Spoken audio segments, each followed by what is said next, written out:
تورات میں ہے کہ ابراہیم علیہ السلام کی عمر جب 87 سال ہوئی اور انہوں نے اللہ تعالیٰ سے دعائیں کی تھیں پہلے بھی، تو اللہ تعالیٰ نے ان کو اسماعیل علیہ السلام عطا فرما دیے۔ اسماعیل، یہ دو لفظوں سے، اسما اور ایل، یہ دو جملوں سے بنا ہے۔ ایل عبرانی زبان میں اللہ کو کہتے ہیں، اور اسما سننے سے قبول کے ابراہیم کی اللہ نے سن لی، تو یہ اسماعیل علیہ السلام کا نام بنا۔ اب حضرت ابراہیم علیہ السلام کو اللہ رب العزت نے بڑھاپے میں اولاد عطا فرمائی۔ اب ایک نیا امتحان آ گیا۔ پہلا امتحان تھا آگ میں ڈلنے کا، اب دوسرا امتحان کیا آیا؟ اللہ کی طرف سے حکم آیا، اے ابراہیم تم تو میرے ہو، تم محبت کی نظر میرے پہ ہی ڈالتے ہو، تم اپنے بیٹے اسماعیل پہ محبت کی جو نظریں ڈال رہے ہو، تم ثابت کرو کہ تم میرے ہو۔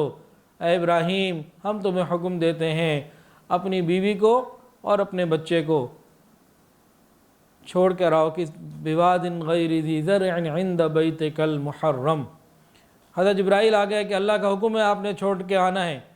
ابراہیم علیہ السلام فوراً تیار حکم پورا کرنے کے لیے، حضرت اسماعیل کو ساتھ لیا، بی بی ہاجرہ کو ساتھ لیا۔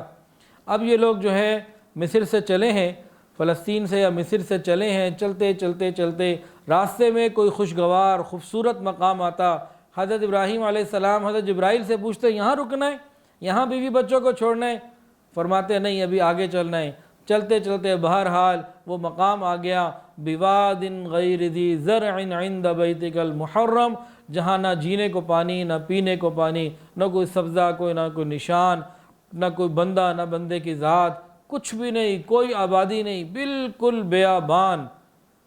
وہاں پہ حکم ہوا، ابراہیم علیہ السلام کو بتایا گیا، جبرائیل علیہ السلام نے بتایا کہ اللہ کا حکم ہے آپ نے یہاں چھوڑنا ہے۔ انہوں نے ایک معمولی سا کوئی چھپڑ بنا دیا، کچھ کھجوریں دے دیں، کچھ پانی دے دیا اور کچھ قیدا وغیرہ۔ اس کے بعد ابراہیم علیہ السلام کو حکم تھا آپ نے فوراً چلنا ہے۔ اللہ کی محبت میں ڈوبے ہوئے ابراہیم اتنی تیزی سے اللہ کے حکم کی طرف آگے بڑھے، پورا کرنے کے لیے گھر والوں سے بات بھی نہ کی، چل پڑے۔ بی بی ہاجرہ پوچھ رہے ابراہیم کہاں جا رہے ہو؟ خاموش۔ دوبارہ پوچھا ابراہیم کہاں چھوڑ کر جا رہے ہو؟ خاموش۔ تاہم یہ بھی اللہ کے نبی کی بیوی تھی، صحبت یافتہ تھیں۔ اب تیسری دفعہ پوچھا کیا اللہ کے حکم سے آپ ہمیں چھوڑ کر جا رہے ہیں؟ تو سر ہلا دیا، ہاں کہ میں اللہ کے حکم سے چھوڑ کر جا رہا ہوں۔ اب بی بی ہاجرہ صابرہ نے فرمایا آپ جائیے، ہمارا اللہ ہمیں ضائع نہیں کرے گا۔ اور انہوں نے پڑھا حسبنا اللہ ونعم الوکیل۔ گویا یوں کہہ رہی ہوں کہ اگر اللہ نے مارنا ہی تھا تو پیچھے کہیں مار دیتا، یہاں لایا ہے تو یقیناً کوئی مقصد ہوگا، اللہ ہمیں ضائع نہیں کرے گا، آپ جائیے۔ حضرت ابراہیم علیہ السلام اپنے بیٹے کو اور اپنی بیوی کو سسرال میں نہیں چھوڑ کے جا رہے تھے۔ آج ہمارے گھر میں غور کیجئے، عورت، لاہور شہر بھرا ہوا شہر، کروڑوں آدمی یہاں رہتے ہیں، اور آبادی کے اندر ایک گھر ہو، اس گھر میں لائٹ بھی ہو، کھانے پینے کا سامان بھی ہو، اور سارے دروازے بھی ہوں، لاک بھی لگے ہوئے ہوں، ہر قسم کی حفاظت کا سامان ہو، اور چاروں طرف دوسرے لوگوں کے گھر بھی ہوں، آبادی ہو، اور وہ عورت رات کو گھر میں اکیلی ہو، تو اس پوری آبادی میں کے اندر ایک گھر جس میں ہر چیز ضرورت کی موجود، اکیلی عورت پریشان ہوتی ہے، ڈر رہی ہوتی ہے، گھبرا رہی ہوتی ہے۔ تو ذرا غور کریں حضرت ہاجرہ کا معاملہ کہ کہاں چھوڑ کر جا رہے ہیں، کہ کسی قسم کی کوئی عمارت نہیں، کوئی رشتہ دار نہیں، عزت کا خطرہ، جان کا خطرہ، جانوروں کے آنے کا خطرہ، کوئی سانپ آ سکتا ہے، کوئی شیر، کوئی جانور آ سکتا ہے، اور کھانے پینے کو بھی کچھ نہیں، کوئی بازار میں مارکیٹ بھی کوئی نہیں کہ کوئی خرید کے منگوا لیں۔ آج تو لاک ڈاؤن میں بھی فون کرتے ہیں تو ڈیل آ جاتی ہے، گھر میں سامان کھانے پینے کا پہنچ جاتا ہے۔ تو وہاں تو کچھ بھی نہیں تھا۔ کتنا انہوں نے صبر کیا، اور اس وقت انہوں نے کیا پڑھا؟ حسبنا اللہ ونعم الوکیل۔ علماء فرماتے ہیں کہ حضرت ہاجرہ نے یہ پڑھا، ان کو فائدہ ہوا، صحابہ نے احد میں پڑھا، اور پڑھنے والوں نے موقع پہ پڑھا، ہر وقت پڑھنے والے کو فائدہ ہوا۔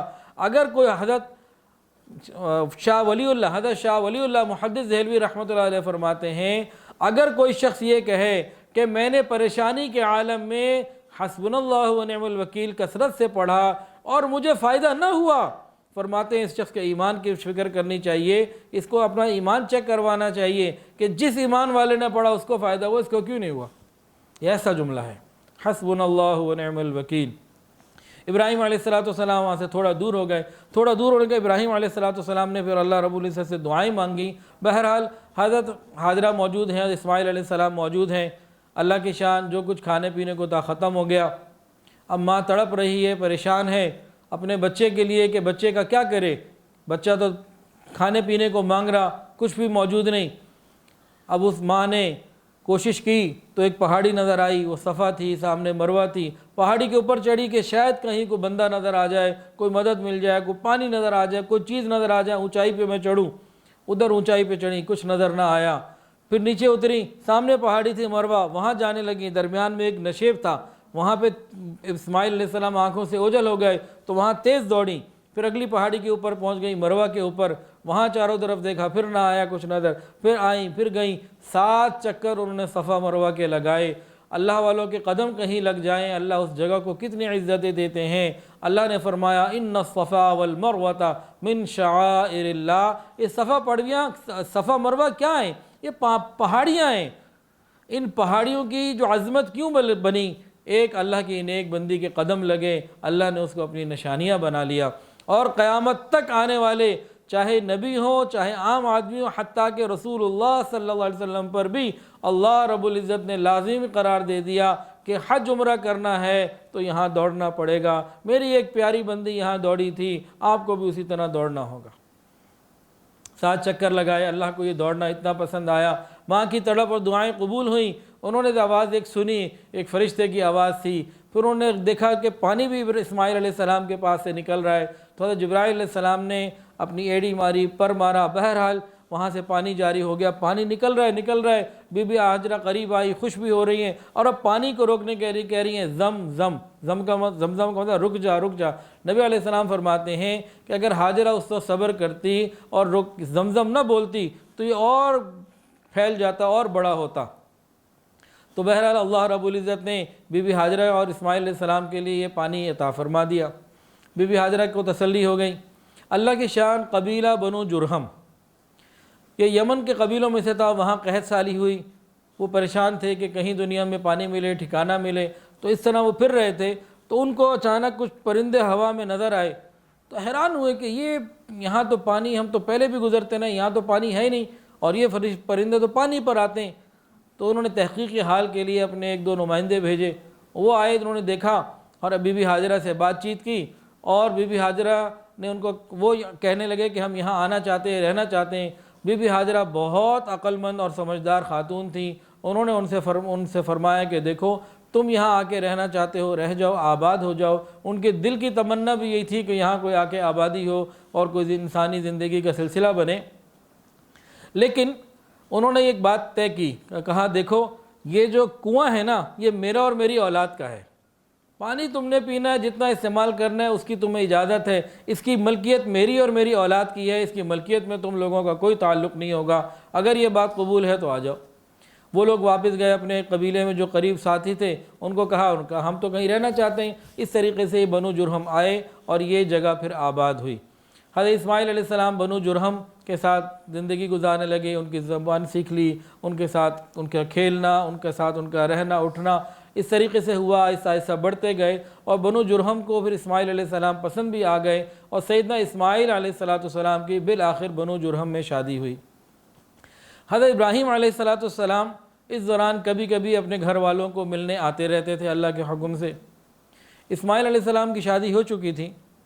ایک مرتبہ اسماعیل علیہ السلام کہیں شکار وغیرہ کے لیے گئے ہوئے تھے، حضرت ابراہیم علیہ السلام آئے، بہو سے ملاقات ہوئی، اور سلام دعا کے بعد بہو نے اندر بٹھایا، بہو سے پوچھا بھئی کیا حال ہے، زندگی کیسے گزر رہی ہے، اسماعیل کہاں ہیں؟ ان کا وہ تو شکار پہ گئے ہوئے۔ پوچھا حالات کیا ہیں، زندگی کیسے گزر رہی ہے؟ یعنی کہ بڑی مشکل ہے، بڑی مصیبت ہے، کھانے کو نہیں ملتا، فاقے ہیں، تکلیفیں ہیں، اور اس طرح کی شکایتیں کی۔ حضرت ابراہیم علیہ السلام نے فرمایا کہ اسماعیل آئیں تو میرا سلام کہنا، اور کہنا کہ اپنے گھر کی چوکھٹ کو بدل لیں۔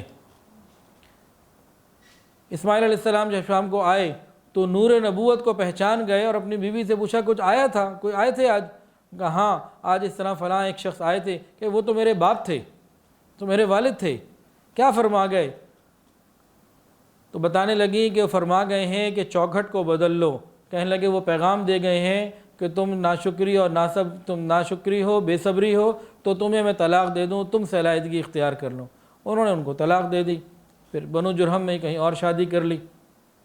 اللہ کی شان. کچھ عرصے کے بعد حضرت ابراہیم علیہ السلام پھر آئے. اسماعیل علیہ السلام اس وقت بھی کہیں گئے ہوئے تھے.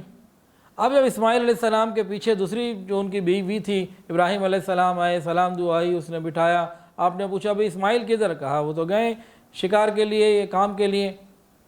تو اسماعیل علیہ السلام کی دوسری بیوی سے حضرت ابراہیم نے پوچھا ہاں بھئی گزر بدر کیسی ہے؟ کہا اللہ کا بڑا شکر ہے، مل جاتی ہے تو کھا لیتے ہیں، نہیں تو پھر روزہ ہو جاتا ہے، صبر کر لیتے ہیں. اور وہ تو اتنے نیک ہیں، اتنے اخلاق والے ہیں، اتنی محبت والے ہیں.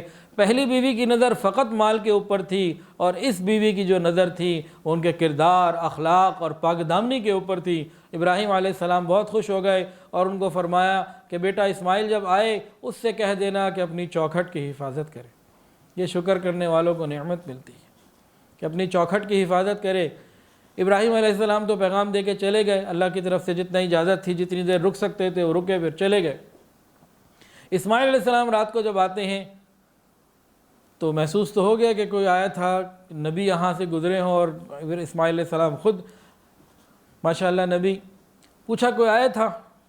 گھر والوں نے بتایا ہاں ایک اس طرح کے بزرگ آئے تھے. کہا وہ تو میرے والد ابراہیم ہیں. کیا کہہ گئے؟ کوئی پیغام دیا؟ کہا یہ پیغام دے گئے کہ اپنی چوکھٹ کی حفاظت کرنا. تو کہنے لگے کہ میں پھر زندگی بھر تمہارا خیال کروں گا، اور مجھے کہہ گئے ہیں کہ تمہارا خیال کرنا، تم سے نبھانا. اللہ اکبر کبیرہ. تو شکر سے ہمیشہ نعمتیں بڑھا کرتی ہیں. ویڈیو کے نیچے سبسکرائب کے بٹن پہ کلک کریں، بیل کے آئیکن پہ کلک کیجئے تاکہ ہر نئی ویڈیو کی نوٹیفیکیشن آپ کو مل جائے.